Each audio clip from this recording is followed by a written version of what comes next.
Can we play, Mommy, now? Kitty, I'm tired, Alicia sighed. The closet door creaked wider as the child rolled over to see Kitty's glass eyes gleaming in the darkness of the closet. But I've been waiting all day, whined Kitty in its gruff little voice. And we haven't played in so long. The child watched as the creature's small, shaggy body emerged from around the base of the door and shambled swiftly across the floor to her bed. It was amazing how Kitty had grown in the weeks since the Alicia had found her at that yard sale. She had been so ratty and matted that Mommy didn't even want Alicia to touch it, let alone bring it home. But Daddy was always a softie, and Alicia could always get what she wanted from him. And so Kitty lived with her now. There followed a brief series of grunts before Kitty's small, wolfish face appeared next to the child on the mattress, its plush face expectant. "Please," Kitty crooned. "You know I can't sleep unless we play." The child was tired, but knew that once Kitty wanted to play, she would not be denied. Okay. She took off the shirt of her PJs, placed it aside, wrapped her arms around Kitty and cuddled her to her bare chest. As Alicia softly crooned her favorite bedtime song and rocked Kitty in her arms, she felt the familiar but still shocking stab under her arm as Kitty's tiny teeth pierced her skin. But the pain was short-lived and quickly replaced by a pleasant warm sensation as Kitty lapped at her flowing blood. Alicia finished the song and lay back down. She placed Kitty next to her, who continued to feed. "I'm worried, Kitty. The doctor said he doesn't know what's wrong with me." Kitty's face emerged from the crook of her arm. "I hope you're going to be okay. You know how much I love you," said Kitty as she licked her lips. "I know," answered Alicia. "I love you too. Are we still going to have the sleepover with your friend?" "Mommy said she doesn't think I should, but Daddy said they would talk about it." "That's good. I can't wait to meet your friend. What's her name again?" "Gina," answered Alicia. "We'll all have fun playing together. I'm tired. Let's go to sleep. Yeah, we'll have more fun tomorrow." "Kitty, good news. Gina is coming to stay tomorrow. Daddy won the talk and her parents said she could." Kitty looked up at her and managed to make his stuffed face smile. "That's great," it answered. "We'll play all kinds of games." Alicia crossed the room and sat down, slightly out of breath. "I told her all about you, but she doesn't believe me. She said I'm making it all up, but she'll see, won't she, Kitty? You won't go all limp and pretend to be dead like you do when Mom and Dad are around, will you?" "You told her about me?" asked Kitty, its glass eyes somehow narrowing. "I know you told me not to, but I thought since she was staying over she should know, and it would be so much fun for all of us to play together." Kitty shuffled over to where Alicia was sitting and held up his stubby paws, indicating that he wanted to be held.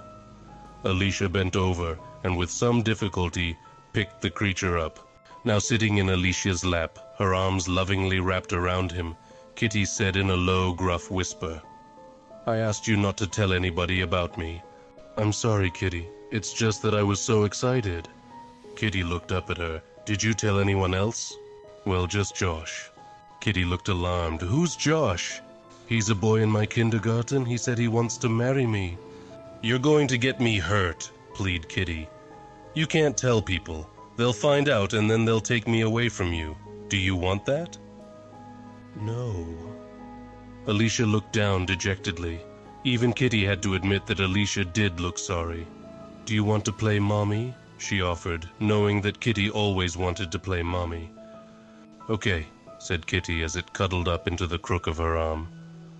"I can't wait until tomorrow," its voice muffled as it lapped at her. "Maybe it's good you told Gina about me. I wouldn't want her to be too surprised." "We'll have so much fun," responded Alicia as a deep fatigue overwhelmed her. The little girl sat cross-legged on the floor. "Stop lying," said Gina. She was a pretty girl, taller than Alicia, but where Alicia was peaked and blonde, Gina had auburn hair, and her chubby face had a healthy ruddy glow. "I'm not lying," responded Alicia defensively. "You'll see." With a bit of effort she rose, crossed the room, and turned down the light.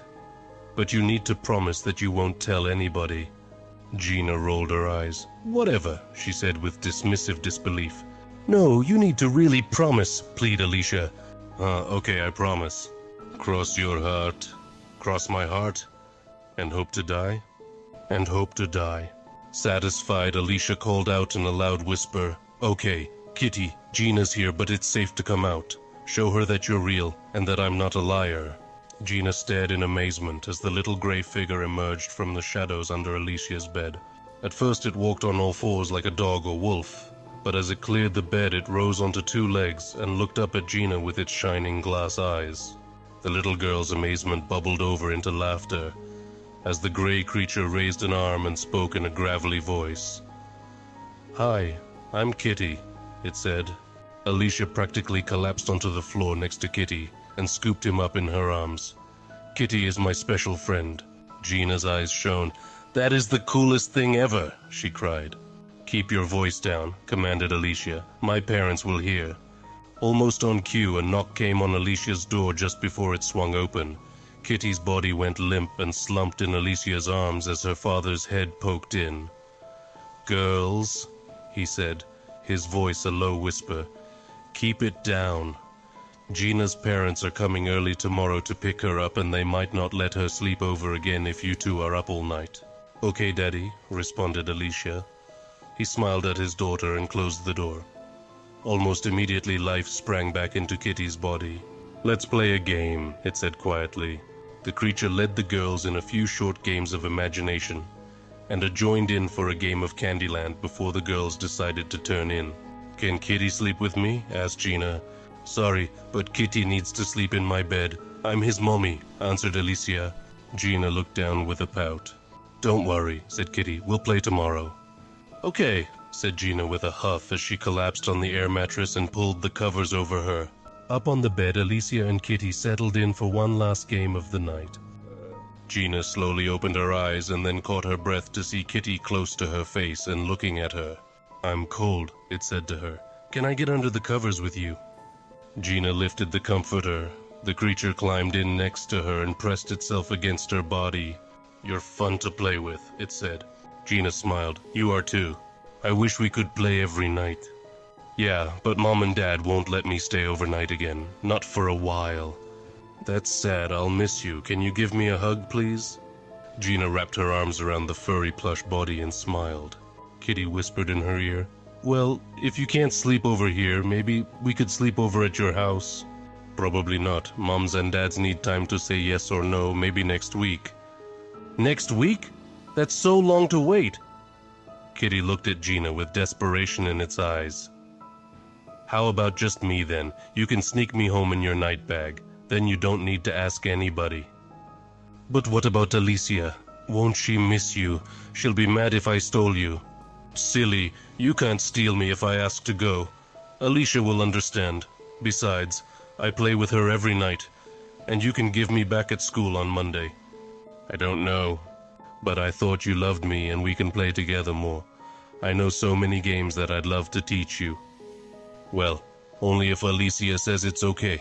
I don't want her to be mad at me." Kitty's wolfish face contorted into a broad grin that showed a row of thin needle-like teeth. "I'm sure she will." Gina awoke to the sound of knocking on Alicia's door. "Girls, time to get up," called Alicia's dad. "Gina's parents are here. It's time to go." Gina ambled out of the air mattress, but Alicia didn't stir. Gina went over and shook her friend's body a few times, but she didn't respond at all.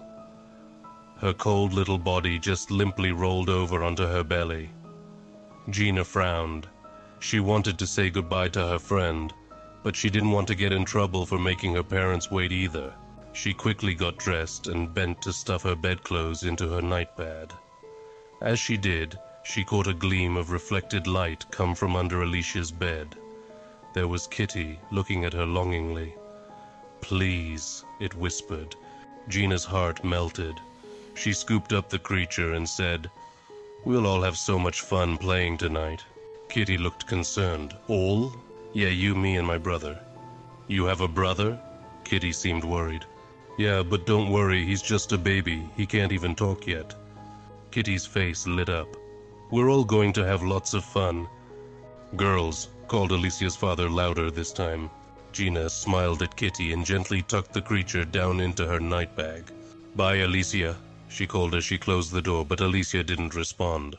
Her rigid and cold little body hadn't even moved.